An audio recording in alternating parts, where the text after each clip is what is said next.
to work with children in the unhoused community. I'm involved with the Swift Youth Foundation, where I work with foster kids. Through Loving Library, I work with children in the hospital, and then I also tutor refugee students.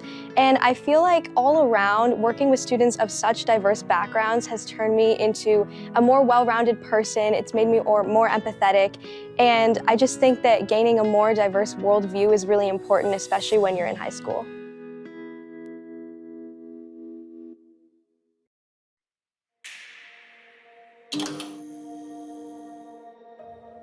Step into history and into the future. In the heart of downtown Phoenix, the Orpheum Theatre opened its doors in 1929. Having hosted theater productions, concerts, comedy shows, movie premieres, high generation. It starts with immersion. Taking a step back in time, we looked at the Orpheum's original hand-drawn plans. They gave us context of a grand design and an intent to fully immerse the audience. An atmospheric garden oasis was beautifully created in this space. Surrounded by Spanish medieval, Baroque-style architecture, murals of mountains and forests under a deep blue domed sky. It was hailed an architectural and artistic marvel, expressing modern theater at its finest. We were inspired to marry today's technology to that original intent. Taking a step forward, we gathered sounds that are true to Arizona, mixing and layering hours of recordings, achieving realism to surround our audience. The domed sky is further brought to life, where advanced lighting and visuals are meticulously synced to captured sounds. Witness dusk till dawn and the expanse of our universe. All this magic to honor the Orpheum's original intent for audiences to lose themselves in this garden oasis and be drawn closer to the performance. These efforts are a nod to the Orpheum's history and performances past, present, and future. As stewards of this historic space, we look forward to welcoming you and walking beside you, one step into history, one step into the future.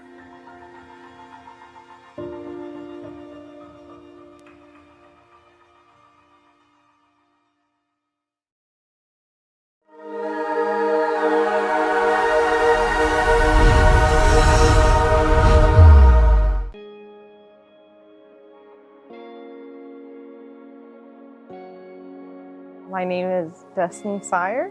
I'm a management assistant in the director's office of the Human Services Department. The City of Phoenix Management Fellowship Program is a year-long program that allows folks with any graduate degree to come in, and it's like an introductory program for folks looking to get into local government. Throughout the time, you have 3 different rotations. And you have interdepartmental projects as well that you assist in, as well as assisting in council projects. It really just gives you a feel of what it's like to work in the public sector for those with limited experience before, and to develop your leadership skills. You know, my background is largely in social work, so I have my master's in social work and I have my master's in public administration. And so I really wanted to get into macro level work, and it really allowed me to utilize both my social work skills and my public administration skills, like, to a T, especially within this position and everything I was working on during my management fellowship. It was very enjoyable, and I am so grateful for it. Since it's been around for 75 years, you find prior fellows that have been here 25 years plus that started in the fellowship program and are wanting to support you and hear you out and help you. Last year, the City of Phoenix and Mayor Kate Gallego, it was really important for them to focus on mental health. And so us as a department had a community resource fair at our Travis L. Williams Family Service Center. And we brought together over 20 agencies from around the community. We had over 200 people come to the resource fair to get resources. We were able to really cover it all and had a really good turnout for the first time ever. So it was very, very neat. That was probably one of my favorite projects. I feel like the fellowship is so unique where you don't need to come from a public administration background. What I think is important about the fellowship program is that it allows a route for everyone to come in. No matter your background, you could still find your place in the city. And it's important that you do. I just really think the City of Phoenix Management Fellowship is so special for those that are looking to impact their community. And it really puts you in a position to just keep on growing and learning more in your career, especially if you're looking to stay in local government.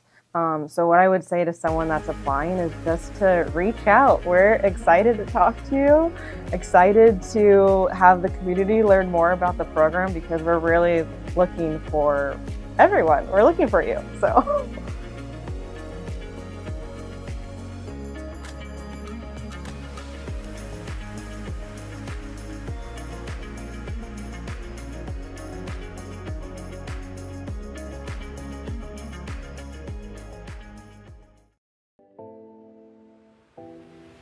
The City of Phoenix Partner with the Principal program pairs local leaders with school principals to spark ideas, build relationships, and create real impact for students across the city. And after a day in the life experience, everyone gathered at GCU to continue discussions on how to turn inspiration into action, building partnerships that strengthen our schools and future workforce. Here's a look at some of those partnerships.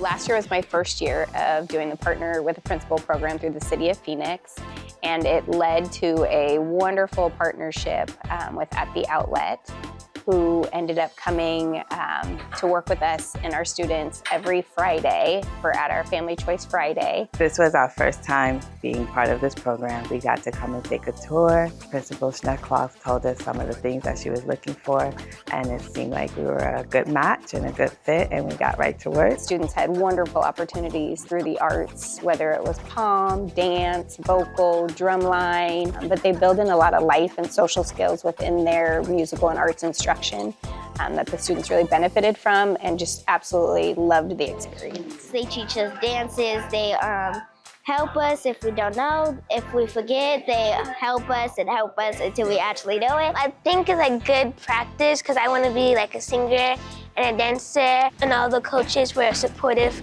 and we always had like a performance in front of our parents in the school, and it felt so good because they would clap for us. Once they start seeing that they're good at something, they start excelling at other areas as well because it helps boost their confidence. They weren't just working on the skills of the arts, they were also bringing in that social and character development throughout their instruction, and I think that's where those relationships truly get built. We get to actually practice what we preach, right? And then it's a win-win because we actually saw the difference it made for the students. It led to other opportunities. We were able to do a halftime show for the Rattlers, and some of these students got to do that. I may not have known about At the Outlet, which is a nonprofit literally just right down the street, if I hadn't applied for Partner with a Principal. So it really brings our eyes open to people right in the community, right in our neighborhood that want to support us, and just as the school, we want to support them. I would encourage other businesses to get involved with the Partner with a Principal program so that you can see firsthand what's going on in our public school settings and be part of the difference that the students need.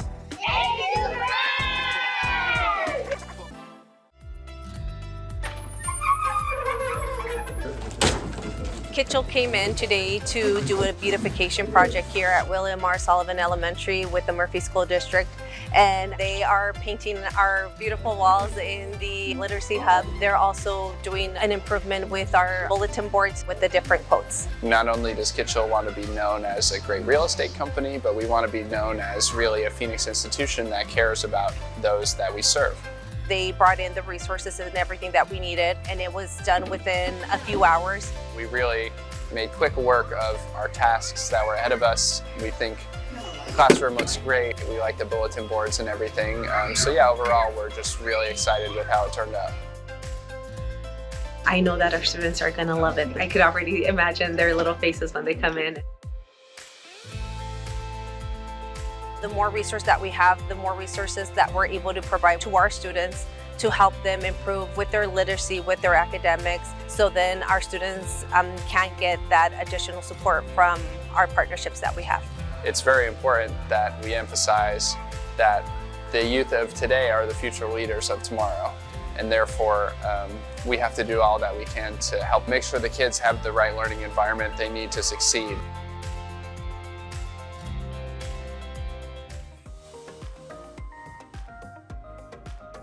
This was a great opportunity to partner with the principal, and it has been wonderful.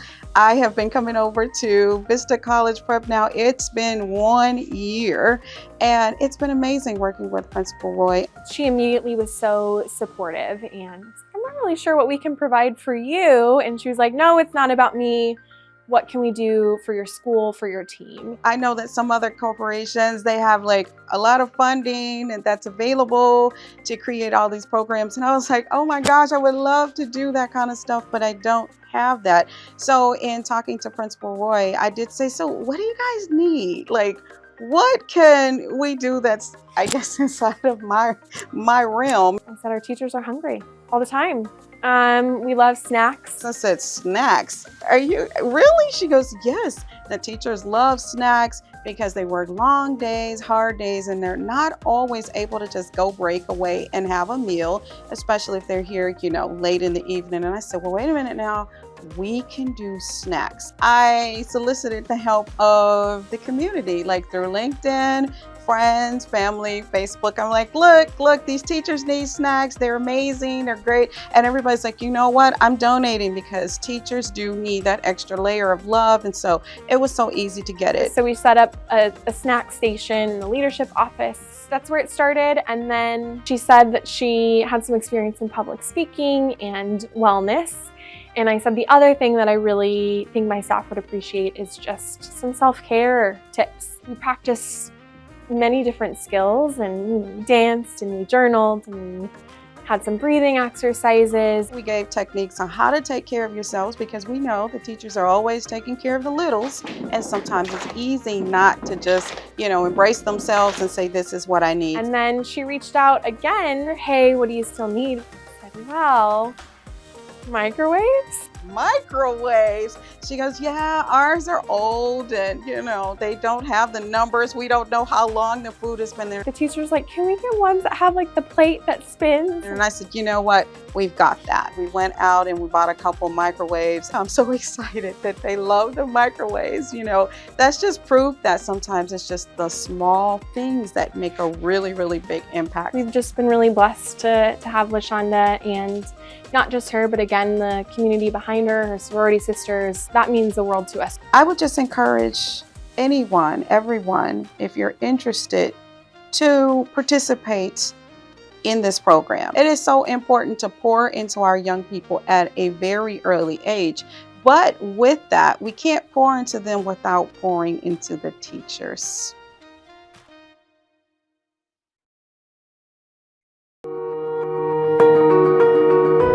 Phoenix isn't just a city. It's a community, diverse, vibrant, and always moving forward. At Phoenix TV, we bring you inside City Hall and beyond. From the services you rely on, to the stories that connect us all. Watch live meetings, local stories, and updates that matter to you. Phoenix TV, your city, your voice. Subscribe on YouTube. ADOT, connecting Arizona.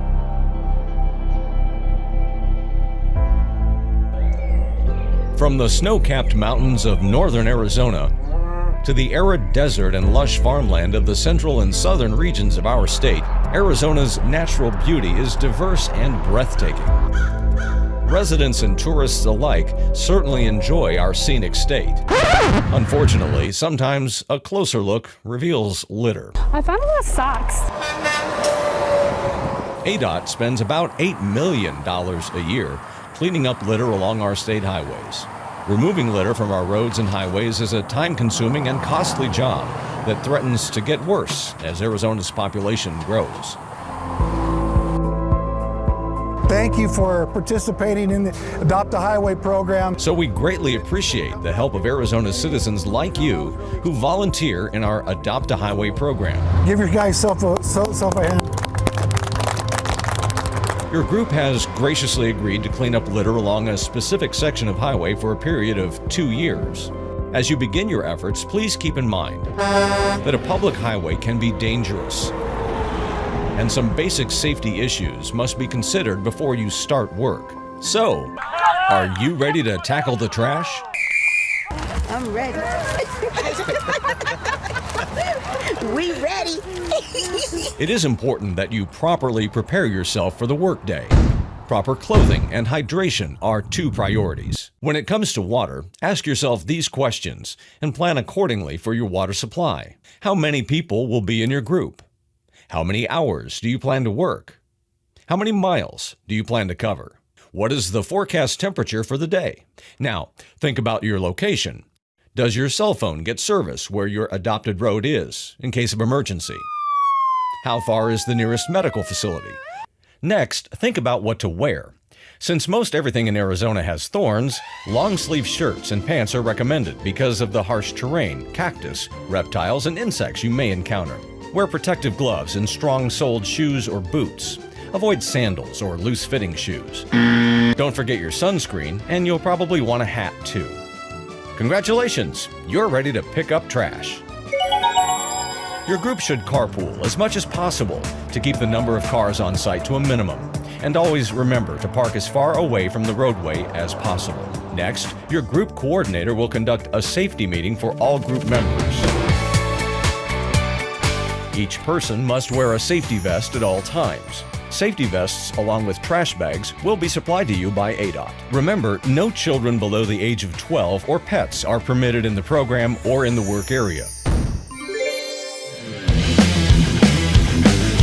For your safety, do not utilize music players. Your ears are often the first thing to warn you of imminent danger.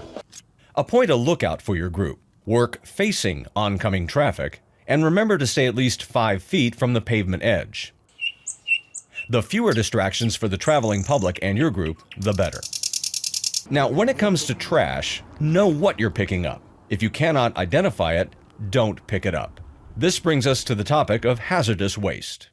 Methamphetamine is the #1 drug abused in the United States and Arizona today, and is responsible for a lot of our violent crime. The sun is rising. Each pound of meth that is manufactured produces 5 to 6 pounds of hazardous materials as waste. So when you're out here on the roadway, don't pick up things that have tubing that is red, ice chests that are red, or red chemical bottles. Bad guys throw them out here because they don't want to get caught with them. Also, leave those corroded propane bottles alone. Used car batteries, needles, syringes, or anything that you don't know what it is. The best rule of thumb is if you are uncertain, don't touch it and inform local law enforcement. Remember, be alert. Also, do not enter pipes or culverts. The danger is too high, so let the pros deal with that. You should pick up small items made of paper, cardboard, plastic, styrofoam, wood, or rubber. Glass items and small empty containers are okay if they do not have sharp edges. Tie your bags securely shut and place the filled bags at least 6 feet from the pavement edge.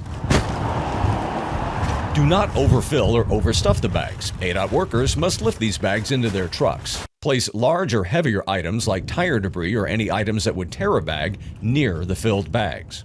Remember, don't move anything that could cause you or your team members physical harm. ADOT will remove your filled trash bags from the roadside after the cleanup is complete. Avoid overexertion and drink plenty of fluids to stay hydrated. Adopt a Highway program encourages recycling, so collect the recyclables and take them with you. Make sure your group has enough water and that on-site first aid is available. Leave snakes alone. People are bitten because they try to kill a snake or get a closer look at it. Keep hands and feet out of areas you cannot see. Don't pick up rocks or firewood. Be cautious and alert at all times. If you or a group member is bitten, wash the bite with soap and water. Immobilize the bitten area and keep it lower than the heart and get medical help. Remember, you signed a permit to do this. That permit has terms and conditions. It is very important that you read and abide by them. Inform your ADOT Adopt a Highway contact at least 5 days prior to the cleanup effort. We need to make sure your dates don't conflict with other highway uses, so it's very important to know who your Adopt a Highway contact is and that they have your contact information. We need to know as quickly as possible if a new coordinator is appointed or if you change any of your contact information. Make sure everyone in your group fills out a volunteer registration form before each cleanup. The Arizona Department of Transportation wants this to be a rewarding and safe experience for all of you. Volunteers like you make this program successful by giving your time and energy to make a positive impact on the environment. Your efforts are appreciated, very much so, not only by ADOT, but also by the citizens of Arizona and the visitors who will enjoy a cleaner state because of your hard work. So spread the word. Arizona, keep it grand.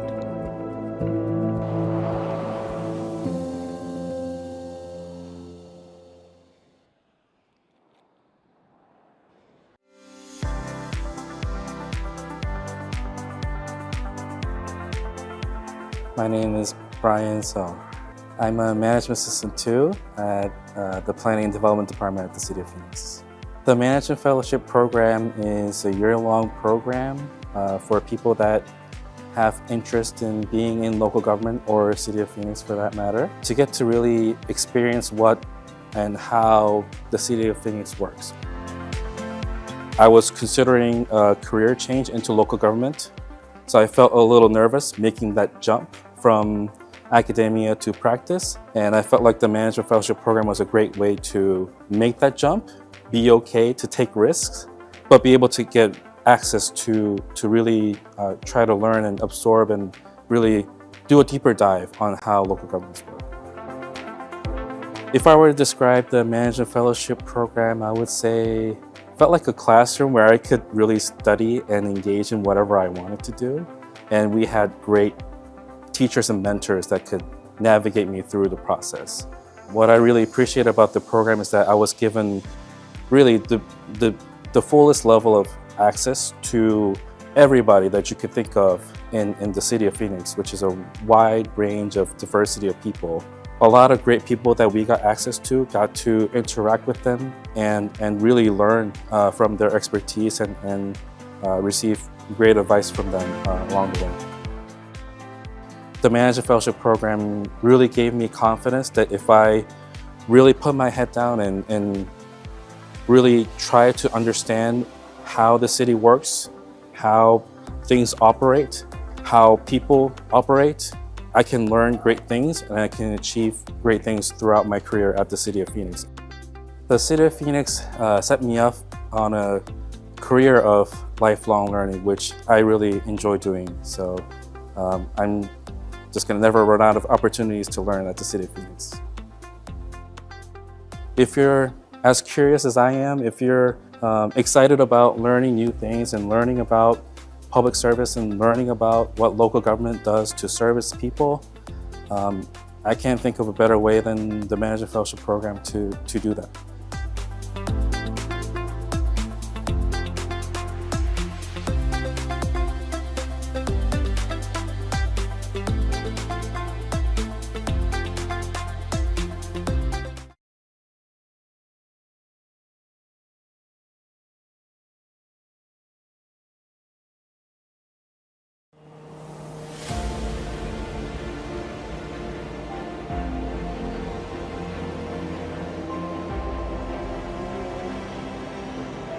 What a wonderful day it is to be here as we welcome China Airlines with the first ever nonstop service from Taipei to Phoenix, Arizona. What a great day it is.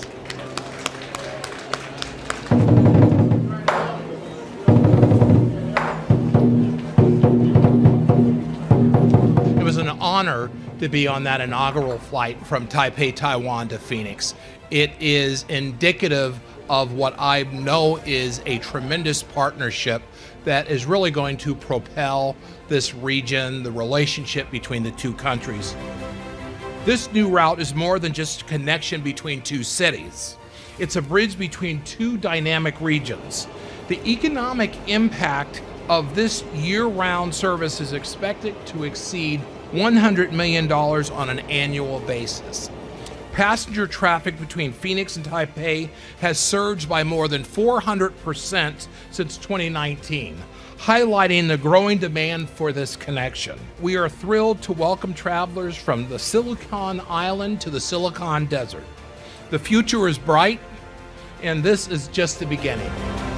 This flight is not only about tourism, it's about forging more collaboration in our industries, in our technologies, in our exchanges in education, and in all fronts. We truly believe in this city potential and look forward to building even stronger partnership together in here. The milestone is possible because of your dedication. You had the confidence to make sure that this day happened, and I just want to thank you and the entire China Airlines team for allowing us to make that today possible.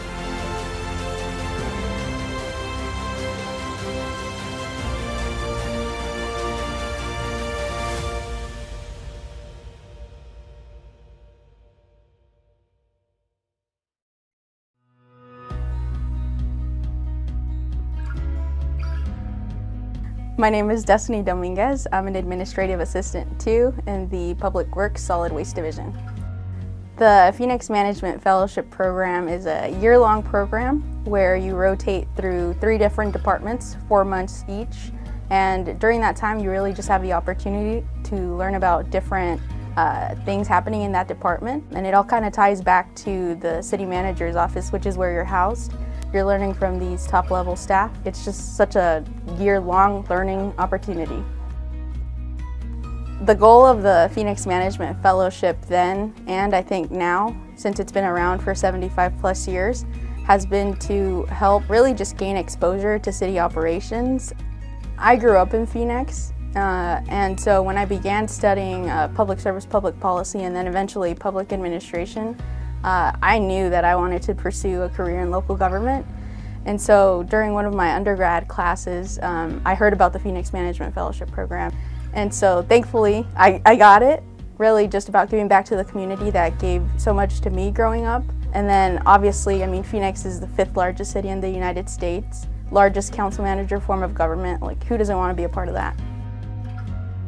I was seeking a couple of things. I was seeking mentorship, just support, and then experiences that would be able to kind of carry me through my career, hopefully with the City of Phoenix, and thankfully I'm here now today. But that was all here at the City of Phoenix.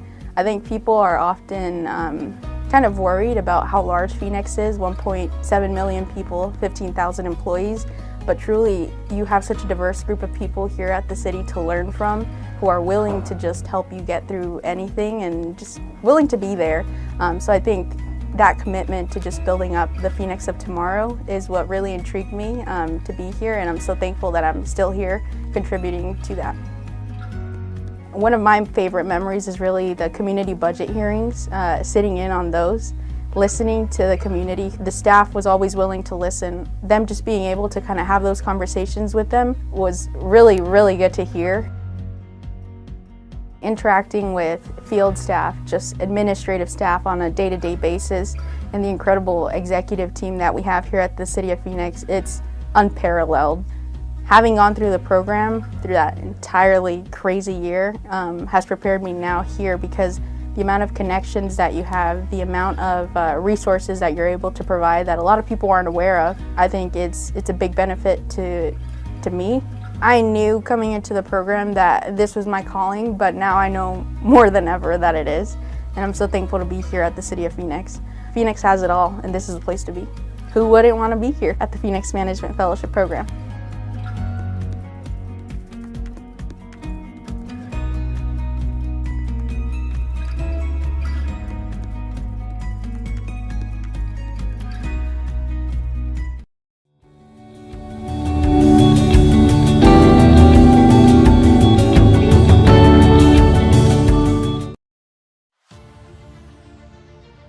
semiconductor industry is becoming the future of the world. We're establishing something new in the country, something new that will generate the pipeline of future talent for TSMC. Who doesn't want to be part of probably the biggest company that's coming? And plus, I really needed a career, and thankfully, I've found my career here. Truly been a privilege to establish this apprenticeship program here at TSMC. We started with 8 apprentices. The apprenticeship program overall is between 18 and 24 months. The apprenticeship is structured in 2 cycles. This is the completion of cycle 1. I'm a water apprentice. I'm really excited. I'm looking forward to the next step or second phase of the program. They have 4 departments here. We have electrical, water, mechanical, and gas and chems.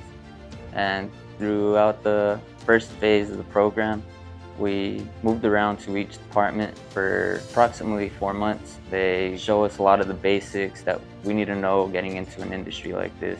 We have on-the-job training, and we're also going to school. School is over at West Mex, so we get hands-on training over at school. And then here at TSMC as well, we're working with our mentors, with technicians. All of our supervisors support us, help us, and they give us everything that we need to succeed. The staff here is one of my favorite things. They show you what it is.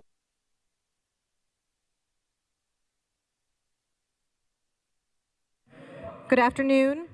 Thank you for attending today's meeting. If you could please find your seats, we will begin in 1 minute. Thank you very much.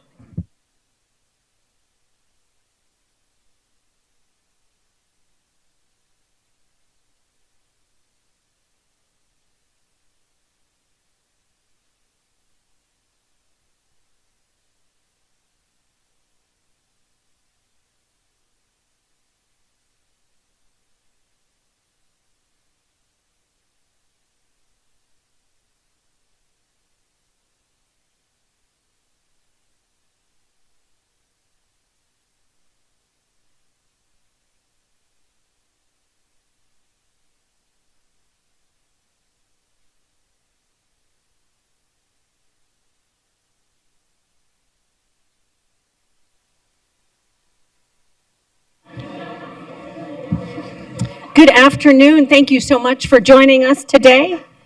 We will have a formal city council meeting, but first we will have 2 meetings of the Community Facilities District. And since he has stood up, we will begin with Police Chaplain Harry Sexton for an invocation.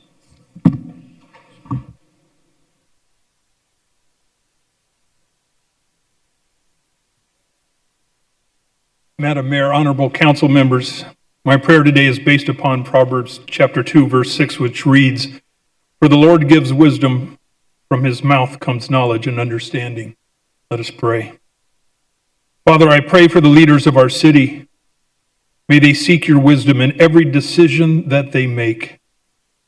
Let them be discerning in their judgments, understanding the impact of their actions on the lives of others. Father, fill them with your truth and knowledge, so that they may lead with both justice and mercy. Father, I pray for peace to fill the hearts of these men and women who are in positions of authority. May they experience both your calm and serenity, even amidst the chaos of their responsibilities. Father, help them to approach every situation with peace, seeking both unity and reconciliation. Father, let your peace guide their actions and decisions, and as a result, bring your peace to our community. Amen. Thank you, Chaplain. Please remain standing if able for the Pledge of Allegiance. I pledge.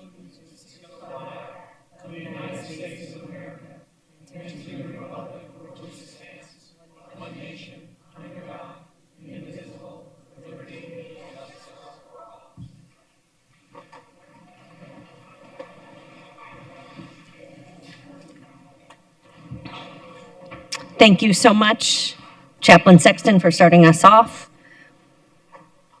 I'll now call to order the Park Central Community Facilities District. Will the clerk call to the roll? Board Member Conlon. Here. Board Member Gervais. Here. Board Member Guardado. Board Member Hernandez. Here. Board Member O'Brien. Here. Board Member Pastor. Here. Board Member Robinson. Here. Board Member Stark. Here. Board Member Waring. Vice Chair Hodge Washington. Present. Chairwoman Gallego. Here. Board Member Conlon, do you have a motion on item 3? I do. I move that the motion on the table be considered and passed by the council. Second. We have motion and a second, and for our team, does that motion meet our needs? Sorry. It does? All right. Any comments? Roll call. Yes. Aye. Whatever. Conlon. Gervais. Yes. Guardado. Hernandez. Yes. O'Brien. Yes. Pastor. Yes. Robinson. Yes. Stark. Yes. Waring. Yes. Hodge Washington. Yes. Gallego. Yes. Passes 10-0. Thank you so much to Board Member Conlon and Gervais for joining us. We are adjourned. Appreciate your service. We next move to our Verdin Community Facilities District Board of Directors meeting. I'll call that meeting to order. Will the clerk call the roll? Board Member Guardado. Board Member Hernandez. Here. Board Member O'Brien. Here. Board Member Pastor. Here. Board Member Robinson. Here. Board Member Stark. Here. Board Member Waring. Here. Vice Chair Hodge Washington. Here. Chairwoman Gallego. Here. Vice Chair Hodge Washington, do you have a motion on item 3? I do. Motion to approve Resolution V-09 to approve the proposed budget for fiscal year 2026-2027 and calling for a public hearing on that budget. Second. We have a motion and a second from Board Member O'Brien. Any comment? Roll call. Hernandez. Yes. O'Brien. Yes. Pastor. Yes. Robinson. Yes. Stark. Waring. Hodge Washington. Yes. Gallego. Yes. Passes 8-0. That concludes our business. I will adjourn this board meeting. Thank you so much for joining us. And now I will convene the formal meeting of the Phoenix City Council. Will the clerk call the roll? Councilwoman Guardado. Councilwoman Hernandez. Here. Councilwoman O'Brien. Here. Councilwoman Pastor. Here. Councilman Robinson. Here. Councilwoman Stark. Here. Councilman Waring. Vice Mayor Hodge Washington. Here. Mayor Gallego. Here. Mario Barajas is with us to provide Spanish interpretation. Mario, would you introduce your team? Yes, Mayor, thank you. Good afternoon. My name is Mario Barajas. I'll be serving as one of the 2 interpreters. I'll be working along with Elsie Duarte as Spanish interpreters for today. I'll now take a moment to introduce ourselves to our Spanish-speaking residents. Buenas tardes, yo soy Mario Barajas y voy a estar trabajando junto con Elsie Duarte. Vamos a estar sirviendo como intérpretes a los de habla hispana. Quisiéramos repasar brevemente de que si acaso van a estar dando un comentario público, siendo presencialmente o virtualmente, favor de hablar de una manera lenta y clara. Y si acaso lo están haciendo virtualmente, tratar de evitar distracciones de fondo. Haciéndolo de esta manera, vamos a poder interpretarles de la mejor manera posible. Muchas gracias. Thank you, Mayor. Thank you, Mario. Will the city clerk read the 24-hour paragraph? The titles of the following ordinance and resolution numbers on the agenda were available to the public at least 24 hours prior to this council meeting and therefore may be read by title or agenda item only. Ordinances number G7515 through 7516, S52847 through 52901, and resolutions 22377 through 22379. Thank you. I'll turn to the city attorney to explain public comment. Thank you, mayors. Members of the public may speak for up to 2 minutes to comment on agenda items. Comments must be related to the agenda item and the action being considered by the council. General comments that go beyond the scope of the agenda item should be made during the citizen comment session at the end of the agenda. The city council and staff cannot discuss or comment on matters related to pending investigations, claims, or litigation. Additionally, any member of the public who appears before the council in their capacity as a lobbyist must, as required by Phoenix City Code, disclose this fact before addressing the council. The city code states that speakers must express their comments respectfully and courteously. Use of profane language, threats, or personal attacks on members of the public, council members, or staff are not allowed. Such comments are disruptive and unrelated to the council's business. Any person who violates these rules may lose their opportunity to speak further and could be asked to leave. Thank you, Mayor. Thank you to our city attorney. Boards and commissions. Item 1. Vice Mayor, do we have a motion? Motion to approve the mayor and city council's boards and commission nominations. Second. We have a motion and a second. Councilwoman Hernandez. Thank you so much, Mayor. I just wanted to make a couple comments on one of the commissioners is going to be sworn in. Dr. Anjoli Lafour is a co-founder and co-executive director of Siwapatli Collective.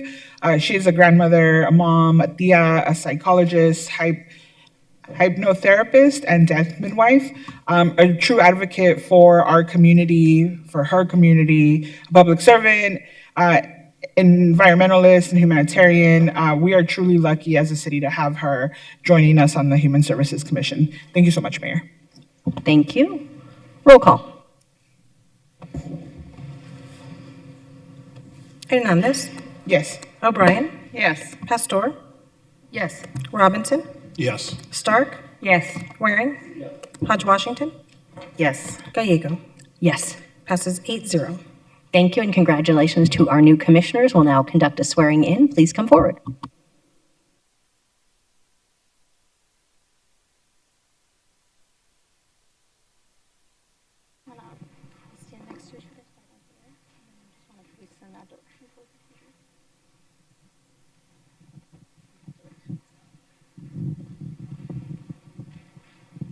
Please raise your right hand. I state your name. Do solemnly swear that I will support the Constitution of the United States and the Constitution and laws of the state of Arizona, that I will bear true faith and allegiance to the same and defend them against all enemies, foreign and domestic, and that I will faithfully and impartially discharge the duties of the office of. State your office. According to the best of my ability. So help me God. Congratulations and thank you for your service to our city.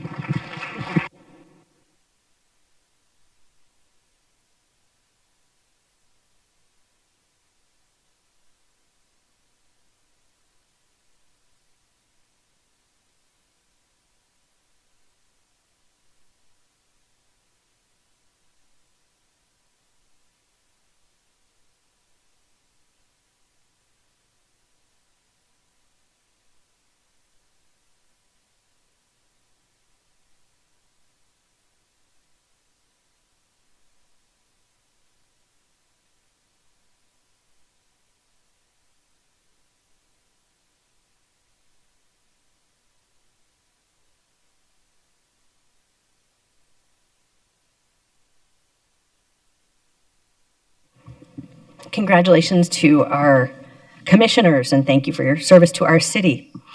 The City of Phoenix provides an advisory role to the state of Arizona on liquor licenses, and we'll turn to that portion of our agenda. Vice Mayor, do we have a motion? Motion to approve items 2 through 14, except for item 13. Second. Thank you. We do have a member of the public here in support of item 7, available to speak if necessary. Roll call. Hernandez. Yes. O'Brien. Yes. Pastor. Yes. Robinson. Yes. Stark. Waring. Hodge Washington. Yes. Gallego. Yes. Passes 8-0. All right. Item 13, I'll turn to Vice Mayor Hodge Washington. Thank you. Respect to item 13, motion to not send a recommendation to the Arizona State Liquor License Board. Second. And if I may, Vice Mayor, it is a no recommendation is what we would be sending? Yes, no recommendation. Thank you.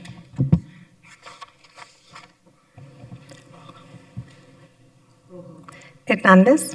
Yes. O'Brien. Yes. Pastor. Yes. Robinson. Yes. Stark. Yes. Waring. Hodge Washington. Yes. Gallego. Passes 7-0. Thank you. We will move on. City Clerk, are we ready for ordinances, resolutions, new business and planning and Yes, zoning? Mayor. Yes, Vice Mayor. Vice Mayor, do we have a motion? Yes, motion to approve items 15 through 81, except for the following: items 20, 30, 32, 35, 46, 53, 80, and 81. Noting that item 30 is as corrected to reflect that item is only in Council District 8. Items 78 through 81 are add-on items. And can the clerk confirm if there are any other items that should be excluded for in-person public comment? Yes, Mayor, Vice Mayor, also excluding items 50 and 61. That would be items 50 and 61. Second.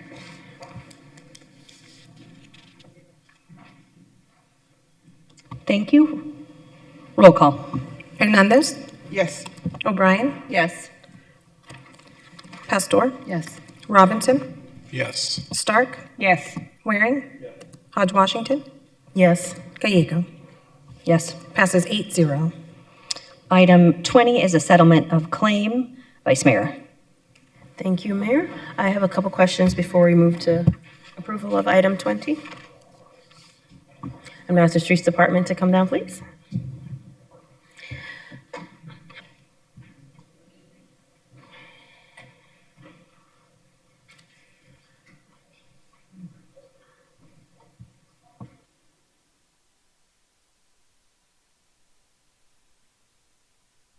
Thank you and welcome. Thank you, Marcus, for joining us, Mr. Coleman.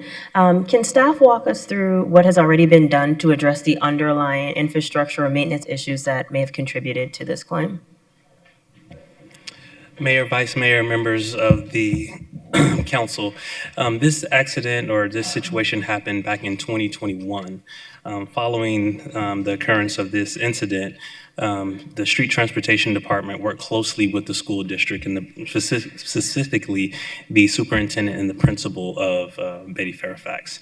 Some of the things that we were able to do during that time within our right-of-way, we were able to put a berm on the west side of 59th Avenue.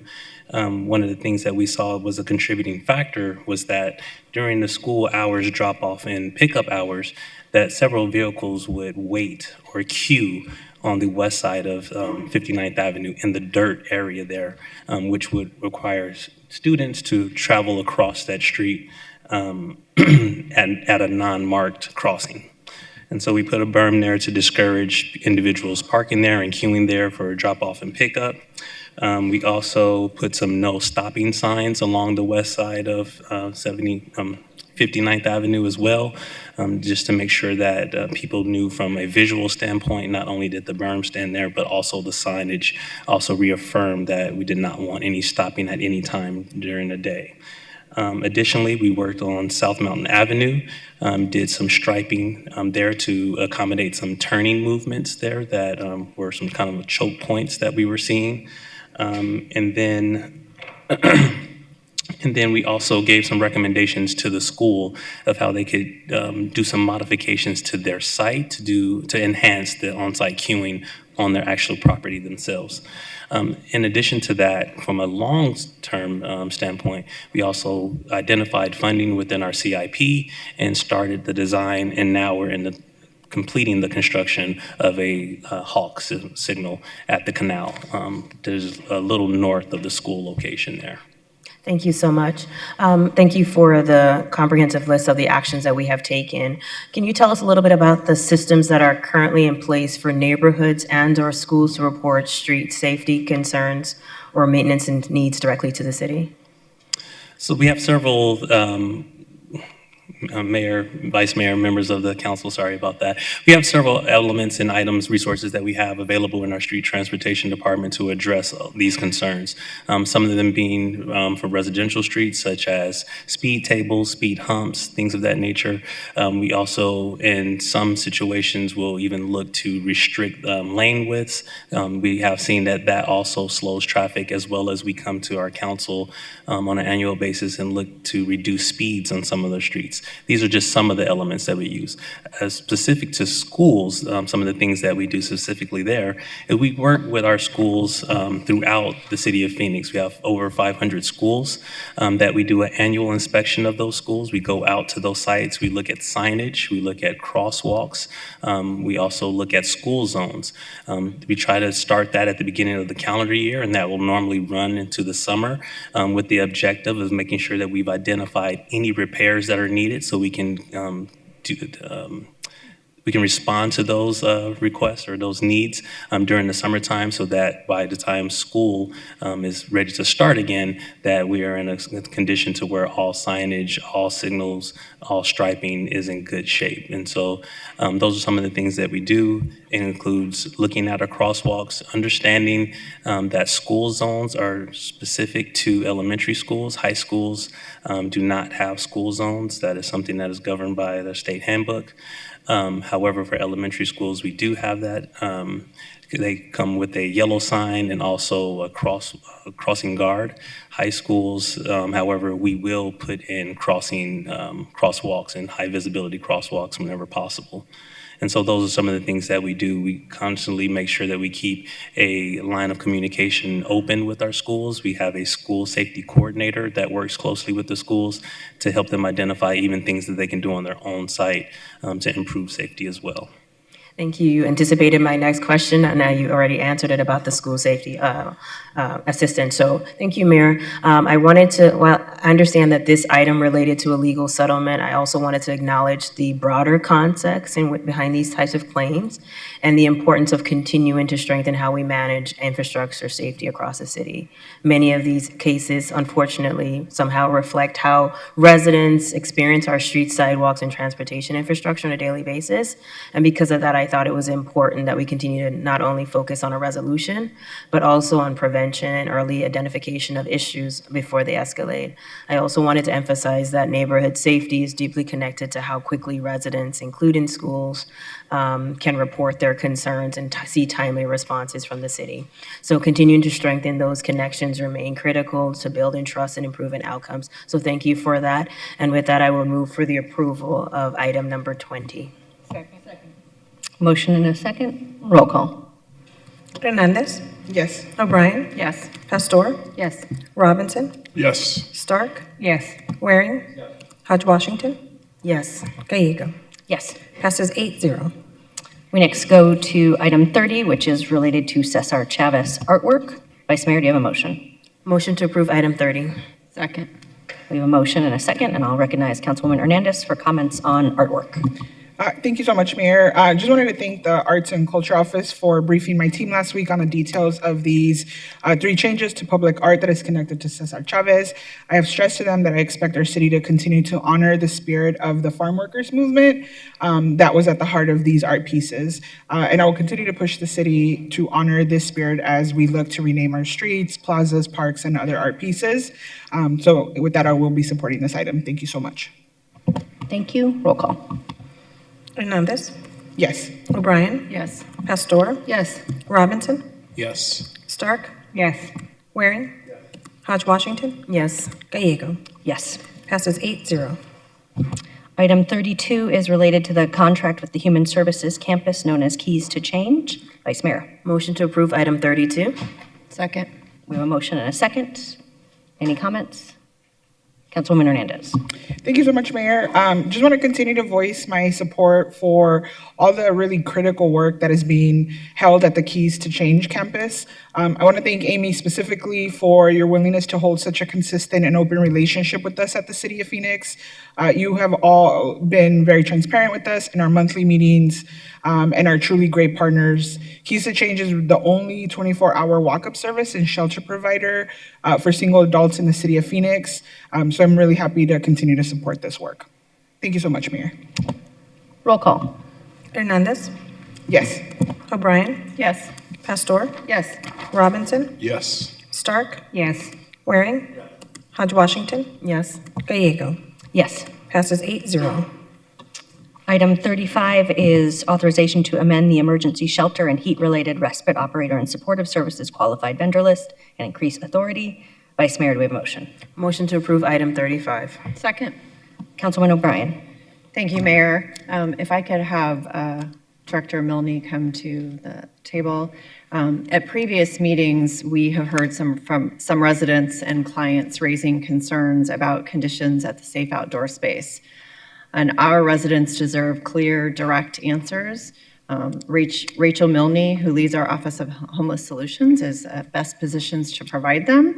And I want to make sure that we have an opportunity to address those public comments that we've received on the record and in the right forum. Often we're not able to address those because they come at the end of a meeting during public comment. So thank you for being here today. Yesterday we heard from some folks who stay at the safe outdoor space, and there was a claim specifically that people have died at the safe outdoor space. Could you please address that? Mayor, members of council, Councilwoman O'Brien, that is not a correct statement. We have not had a heat-related death recently at the safe outdoor space. Okay, and additionally, equally concerning is there was a claim that an animal died at the campus due to heat. Could you please address that as well? Yes, Councilwoman O'Brien, thank you. We do allow pets at the safe outdoor space. That's one of the things that makes it a special space. And certainly we often have pets that pass away. We did have a pet pass away on May 13th. I got some information from the team today that animal had been very sick, had spent the day and evening in the kennels inside the office space at the safe outdoor space, which is air conditioned. At the time that the staff brought the dog back to its owners, it did die later that morning. It did spend an afternoon and overnight inside, though. We have no information on whether or not we do know that the dog was sick. We do not know if the dog died from heat-related illness. Thank you for sharing that information. I was incredibly concerned to hear about those comments yesterday, and I appreciate you providing us additional information and context. Additionally, in previous meetings, we've heard from a client who said he's lived at the safe outdoor space since September of 2024, and he expressed concerns that he was being forced out. I don't want you to tell us private or confidential information specifically about that person, but could you explain what the Office of Homeless Solutions does to support people who are living at our safe outdoor space? Certainly, Mayor, members of council, Councilwoman O'Brien. So not only the Office of Homeless Solutions, but we have two partners that help us operate the safe outdoor space, Keys to Change and Community Bridges, Inc. And so every individual at the safe outdoor space has a team of people that they are working with to help them end their homelessness. And I did want to first state that the purpose of the safe outdoor space is really to be a temporary, short-term site to meet people where they are, to allow them to have a space that is not an unsheltered space, to help them either from the safe outdoor space obtain housing or go into a safer indoor space. So that is really the purpose, to help people move into, certainly to end their homelessness, but if not, to move into a safer indoor shelter.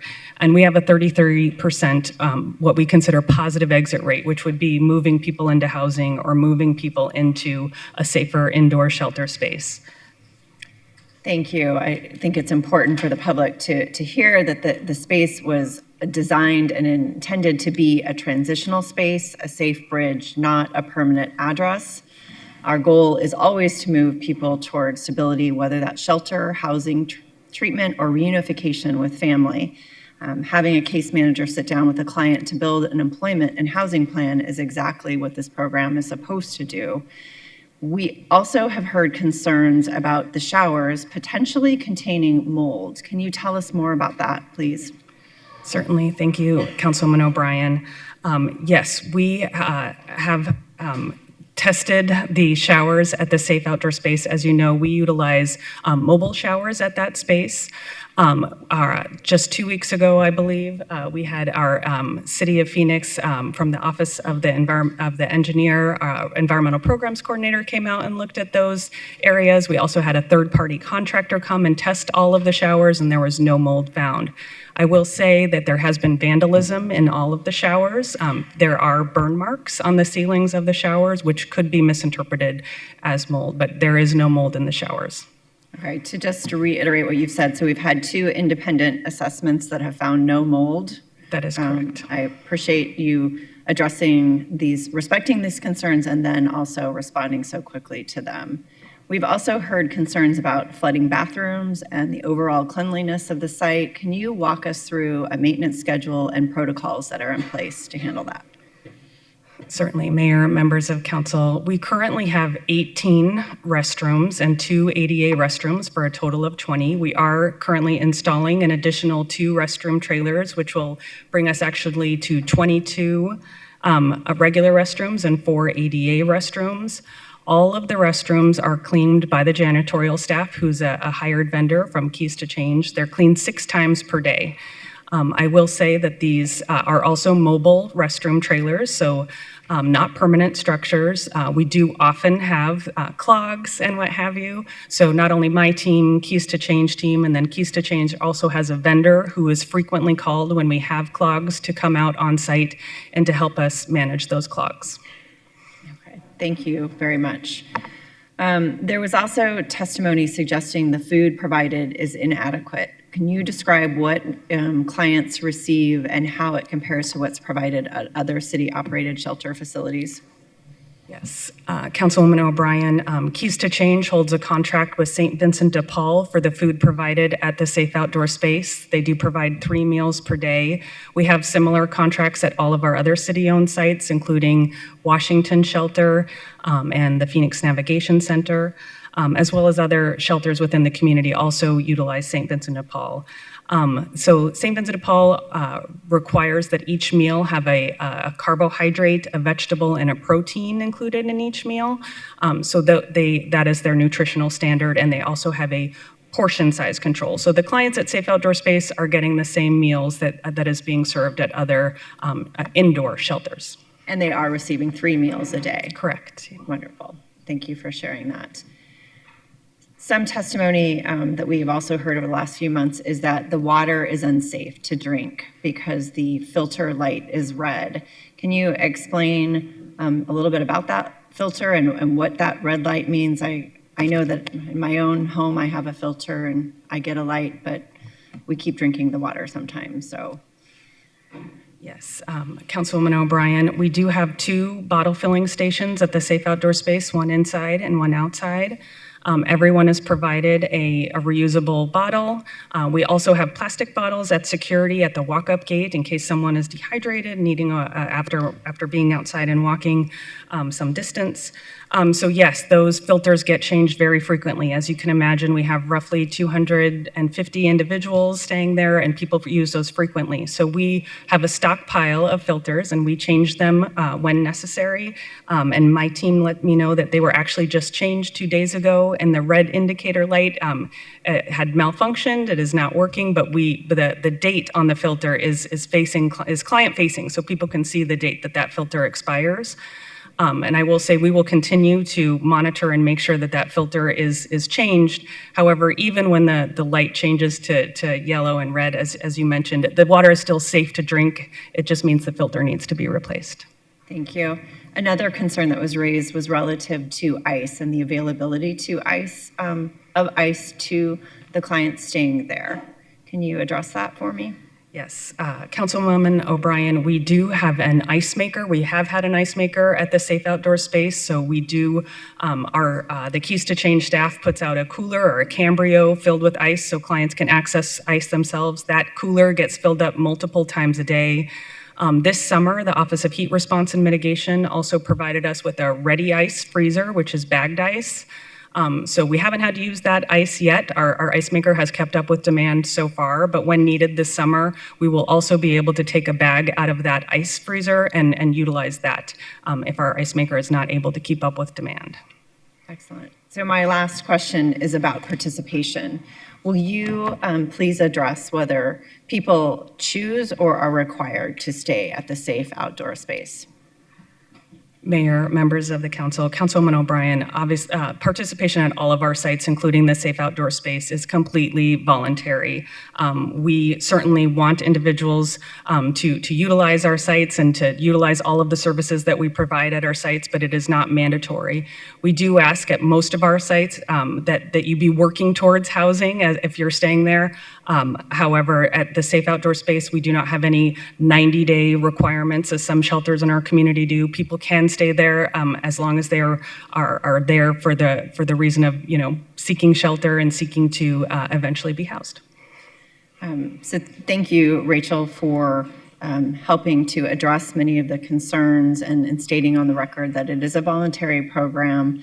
I also want to thank you and your staff, as well as Amy and the Keys to Change for their management of the SOS, or the Safe Outdoor Space.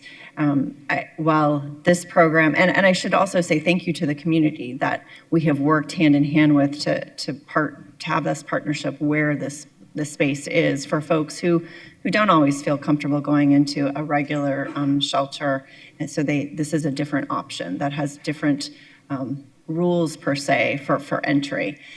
While the safe outdoor space is not perfect, no program serving people in crisis I think ever is, but it is safe, it is sanitary, and it is a structured environment with dedicated staff working every day to move people toward permanent housing. Thank you for answering all my questions. Mayor, thank you for the time this afternoon. Thank you, Councilwoman. Important information. Vice Mayor. Thank you, Mayor. I just wanted, since OHS was at the table, I wanted to give them, I wanted to publicly give them accolades. I know many times when residents come to the podium and they talk about their experience, many times OHS staff will go and connect with them. And many times you're able to provide them with resources. And I think that doesn't always get stated. So I just wanted to say thank you. I know just earlier this week, you were able to help one of the individuals that came and help them find placement. So I just wanted to say thank you for that. And I also wanted to indicate or highlight our point in time count showed that although we are not yet there, we have been making strides as a community when it comes to addressing the number of individuals that are experiencing homelessness on any given night. So I just wanted to give those public accolades to the Office of Homeless Solutions and thank them for their work. Thank you. Councilwoman Hernandez. Thank you so much, Mayor. I echo what the Vice Mayor just said. Like, I really, am happy to see that our residents there come and feel trusting enough to come and share any concerns that they have and how quickly you move to address those. So thank you so much for that.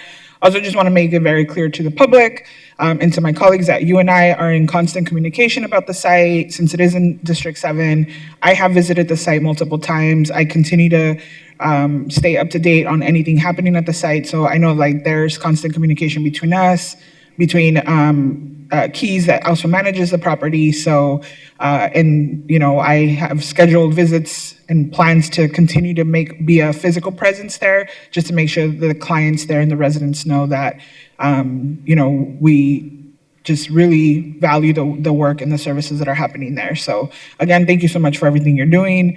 D7 office is super involved on this for the public. We're over any concerns we hear from there.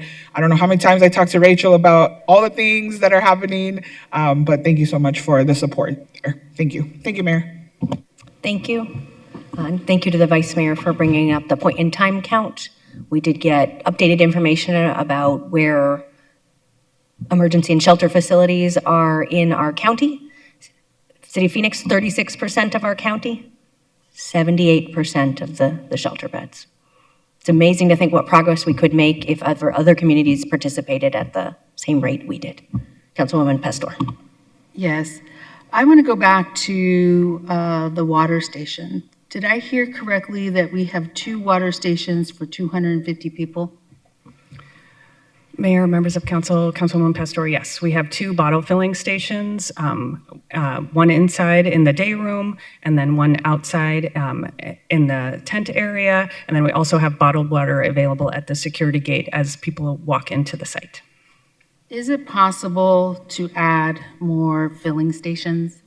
Because I think I'm visualizing this, and I visualize it in a school, on how there's 250 kids and we only have 2 water stations. And then, yes, they can get a bottle of water at the station, but that's 250 people trying to survive at that moment in heat. And so I'm trying to give more resources so that to the community or to the center, so that then we're not having these type of issues in front of us.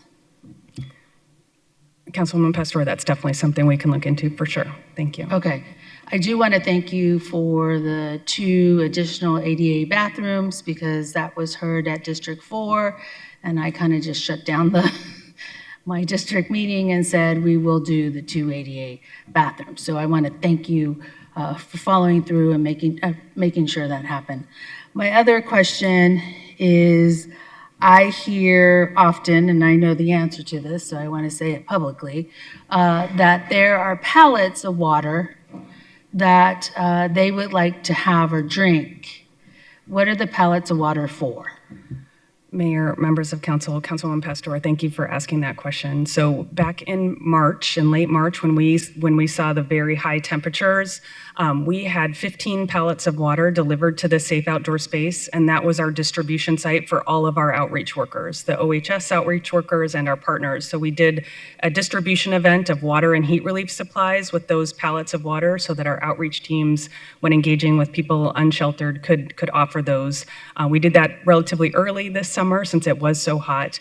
That water has all been distributed, and there are no longer pallets of water just sitting in the day room at the safe outdoor space. And the purpose of them sitting at the day room was because of? Those pallets were delivered for distribution. So they were sitting there just to be distributed, so yes. And my understanding is because we had the space there to be able to then distribute them from that area to hit all the different distribution areas, in addition to those that were there. That's exactly correct. I should have stated, in previous years, we would have used our heat relief center at 20 West Jackson. It was because it was so early in the summer in March that we utilized the space at the safe outdoor space. Thank you. So I just wanted to add clarity to that, only because it's like anybody, like me, if I see water, there's a bunch of water, all of a sudden I want water, and why can't I have it? So I think we had to add clarity to why the pallets were there and where they were going, because it is for distribution. Water is going out to our community, and there is water available when needed. So thank you for that. Thank you. Thank you. Roll call. Hernandez. Yes. O'Brien. Yes. Pastor. Yes. Robinson. Yes. Stark. Yes. Waring. Hodge Washington. Yes. Gallego. Yes. Passes 8-0. Item 46 is Pratt & Whitney Engine Repairs and Services. Vice Mayor? Motion to approve item 46. Second. Councilwoman Hernandez. Thank you so much, Mayor. I just have a couple quick questions for the chief, or probably Chief Benza. No, Chief Lee and Commander Reagan. Commander. I can't keep track of everyone's names all the time. Sorry. Thank you so much. Chief Lee, on this item, my understanding of this item is that we are authorizing the extension of this contract and the disbursement of all the funds not to exceed $2.1 million. How much have we already spent on this contract?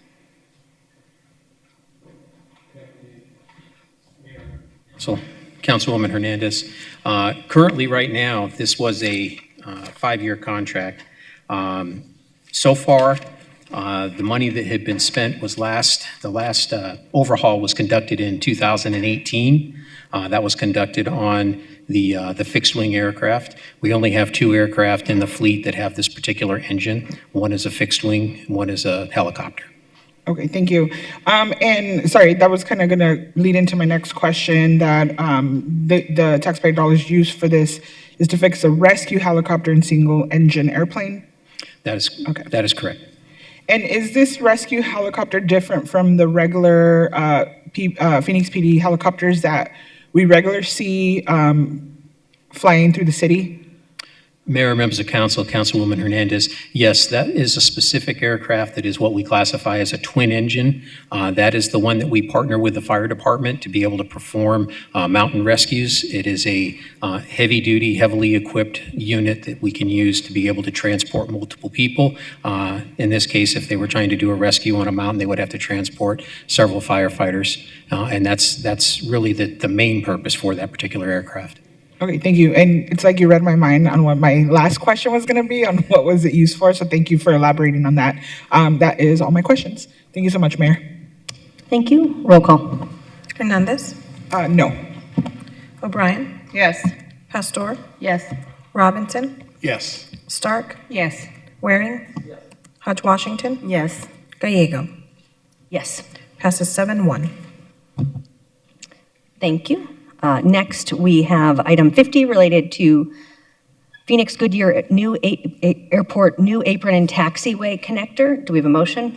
Motion to approve item 50. Second. Motion and a second from Councilwoman O'Brien, and we do have one speaker here, Cesar.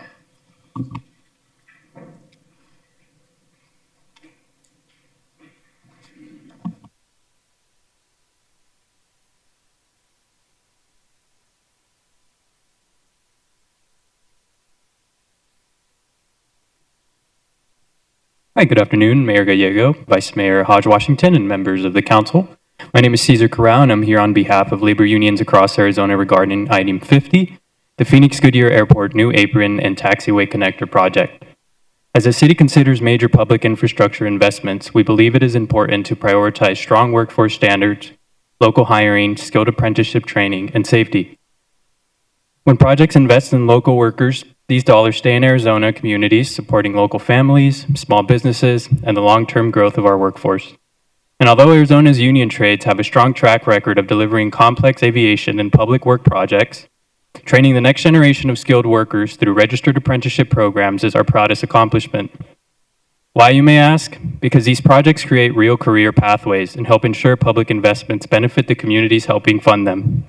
We encourage the city to continue prioritizing responsible workforce practices and opportunities that maximize local economic impact as it considers item 50. Thank you for your time, and sorry I am out of breath. I just came up the stairs from the bathroom. Thank you.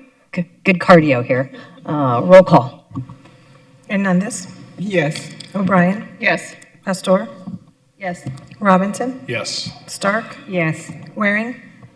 Hodge Washington. Yes. Gallego. Yes. Passes 8-0. Next is item 53, vehicle movement area transponders contract amendment. Motion to approve item 53. Second. We have a motion and a second. This item will help us bring more transponders to vehicles on the tarmac at the airport.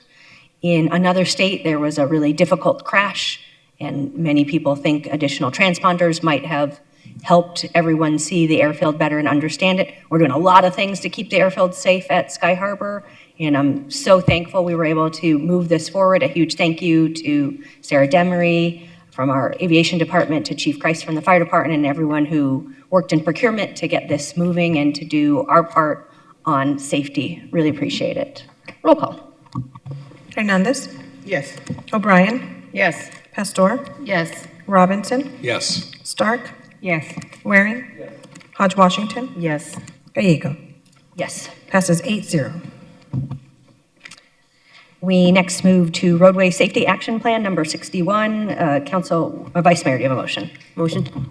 Motion to approve item 61. Second. Motion and a second. Diane Barker, come on down. Good afternoon, sunny day, Mayor, Council, and I'm still in District 7, Ana Hernandez. This caught my eye because it has to do with public safety, and it should concern everybody here. It's well known that, unfortunately, City of Phoenix has high pedestrian and vehicle deaths. I got to speak with Streets, and so I just want to say that they're on top of what got passed at Board of Supervisors today. It was an IGA with Valley Metro, and it has to do with certain database that is being used to help move the traffic and to be in tune with real time with traffic signalization all over Maricopa County. I guess that there are at least 265 miles in Phoenix. Your item here today has 5 districts, but apparently this vehicle, which is called a connectivity vehicle acceleration zone that Maricopa McDOT has, it would be in all of your districts. And so it's because we have so many crashes in what we have, and this is terrifying to think that we would have our emergency vehicles tied up in a crash when they're on the way to be a reliever of another disaster. So I applaud the streets for contacting me today and letting me know that this has been brought up in the transportation. I feel better that you're on top of this. And my efforts of going to these different jurisdictions is for collaboration. Thank you. Thank you. Seeing no questions, roll call. Hernandez. Yes. O'Brien. Yes. Pastor. Yes. Robinson. Yes. Stark. Yes. Waring. Hodge Washington. Yes. Gallego. Passes 7-0. We now move on to item 80, which is Fire Code Fireworks Amendment. Can I have the clerk read the title? Item 80 is for ordinance G7515, an ordinance authorizing amendments to Phoenix City Code, Chapter 15, Sections 202 and 5601.1.3 relating to fireworks and permissible consumer fireworks. I'm going to recommend. I move to approve item 80. Second. I'm going to start off with comments from Councilman Stark. Thank you. I just wanted to say, it seems like every January 1st and every July 4th, I get inundated with calls from residents complaining about fireworks. I hear everything about PTSD, about animals frightened because of the fireworks. People can't go to bed, they can't sleep. But one of the things that really does concern me is we get a lot of comments about the fireworks around the preserves.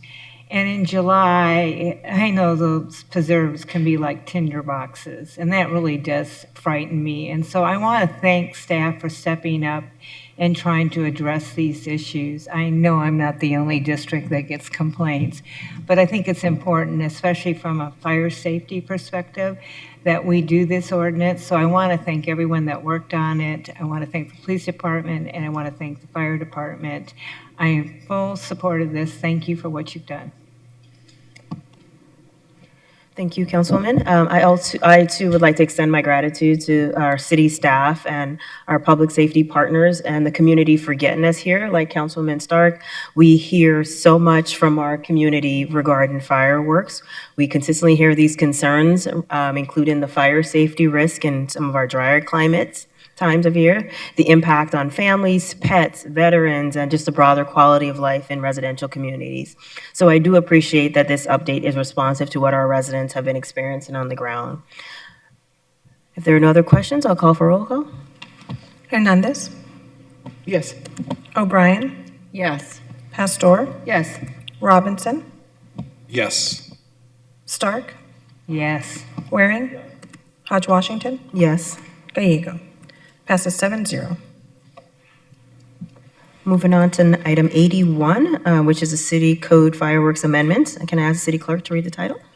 Item 81 is for ordinance G7516, an ordinance repealing Phoenix City Code, Chapter 23, Article 2, Division 5, entitled Consumer Fireworks, in its entirety, and replacing it with a new Chapter 23, Article 2, Division 5, entitled Fireworks and Permissible Consumer Fireworks.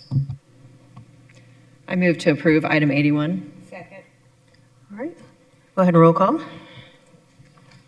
Hernandez. Yes. O'Brien. Yes. Pastor. Yes. Robinson. Yes. Stark. Yes. Waring. Hodge Washington. Yes. Gallego.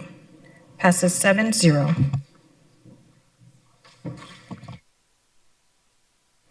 Next, we will move on to our public comment. Ask City Attorney to explain public comment.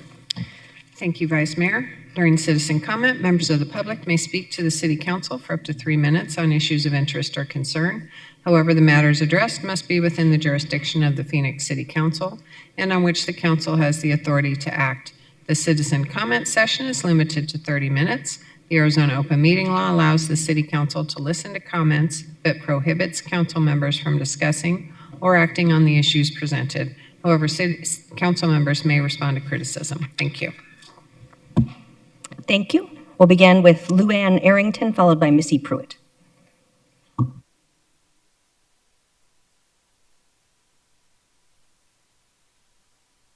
Mayor, City Council, thank you for having me. My name is Luann Arrington. I am a Phoenix native, District 6. Yay! I am here just to thank you and to celebrate Phoenix Feline Awareness, Education and Awareness Day. It's officially tomorrow, but some of us are here to celebrate today. And I would just like to thank you all for creating that amazing day. And just as a Phoenix native, I've just seen the feral cat problem in Phoenix and the Valley. It's just out of control. And we need help. And I think just this awareness day is going to help a little bit, but any kind of support, anything that you can do for us to help get this problem under control, it would be greatly appreciated. So once again, I just want to say thank you, and just remember that tomorrow is Phoenix Feline Education and Awareness Day. Yay! Thank you. Thank you. Missy is next, followed by Peter.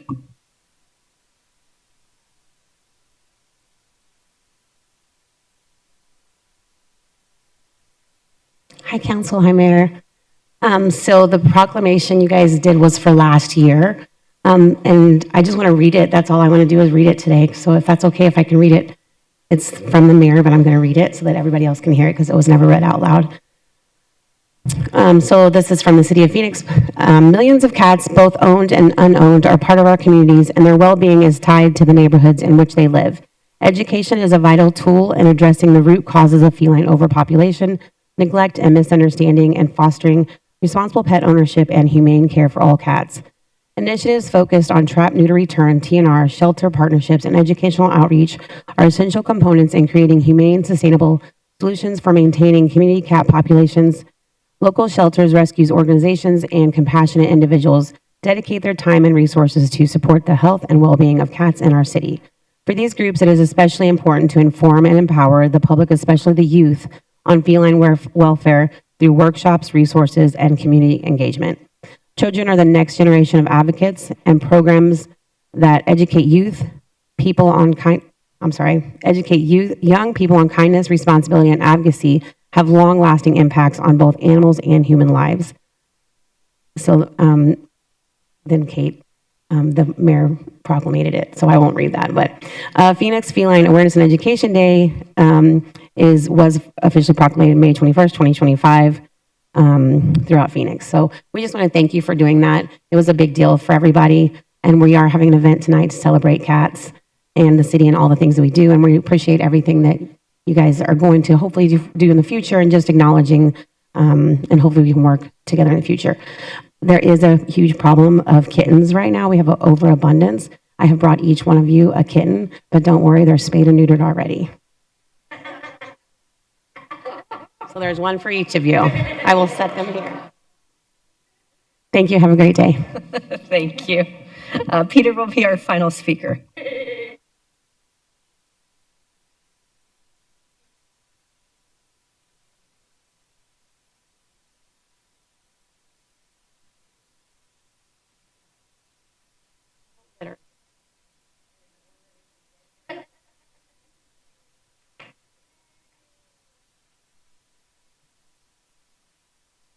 Peter, if you are here, could you indicate? Oh, are you good? Okay. Thank you.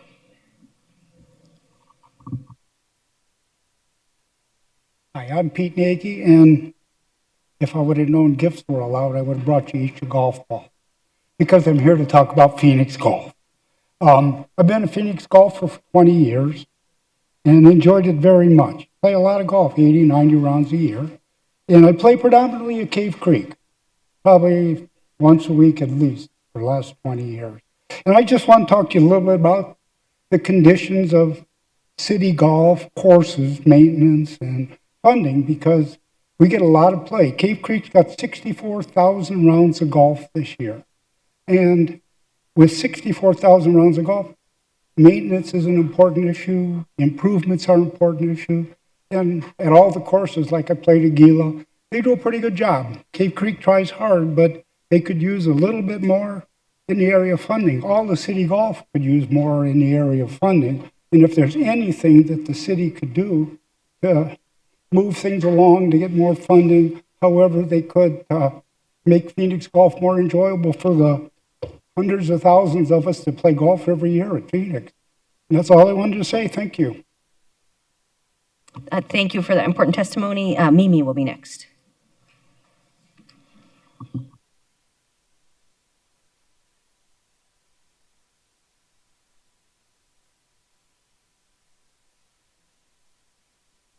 Hi, everyone. I'm not used to hearing my voice in a microphone. I'm not a public speaker.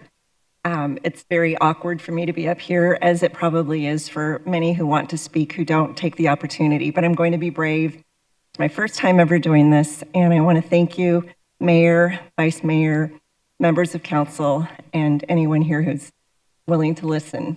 So I'm super awkward. I'm probably going to bomb and mess up, but this is something very important to me. And I know it's something very important to many, many people. In fact, I've been counting on the Facebook groups, different groups, many different rescues, how many people in Arizona, in Phoenix, are on these pages every day posting about the epidemic of major problems with cat overpopulation in Phoenix. It happens in warm places, so Florida has issues, Texas has issues. I moved from Oregon in 2019. I never had heard of anything like this. I once found a cat that got hit by a car.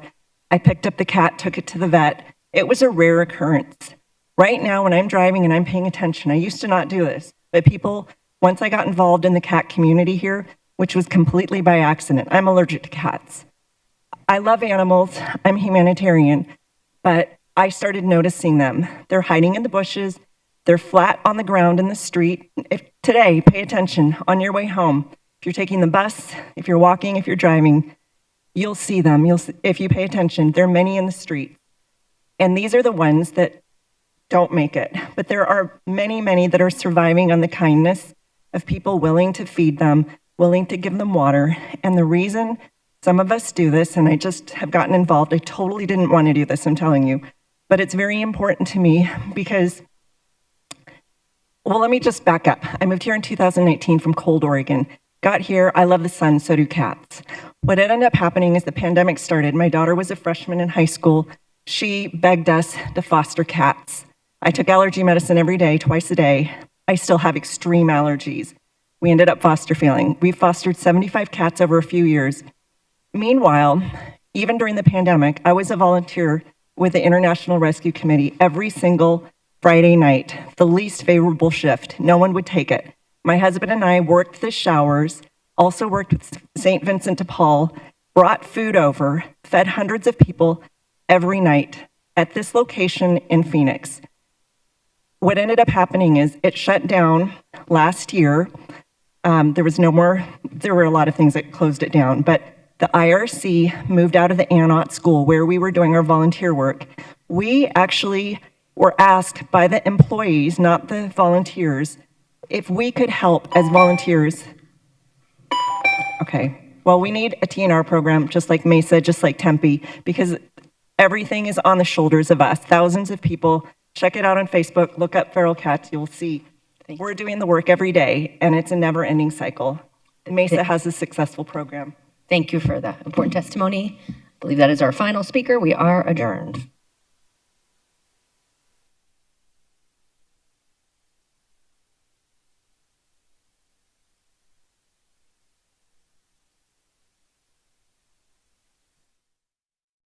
program encourages recycling, so collect the recyclables and take them with you. Make sure your group has enough water and that on-site first aid is available.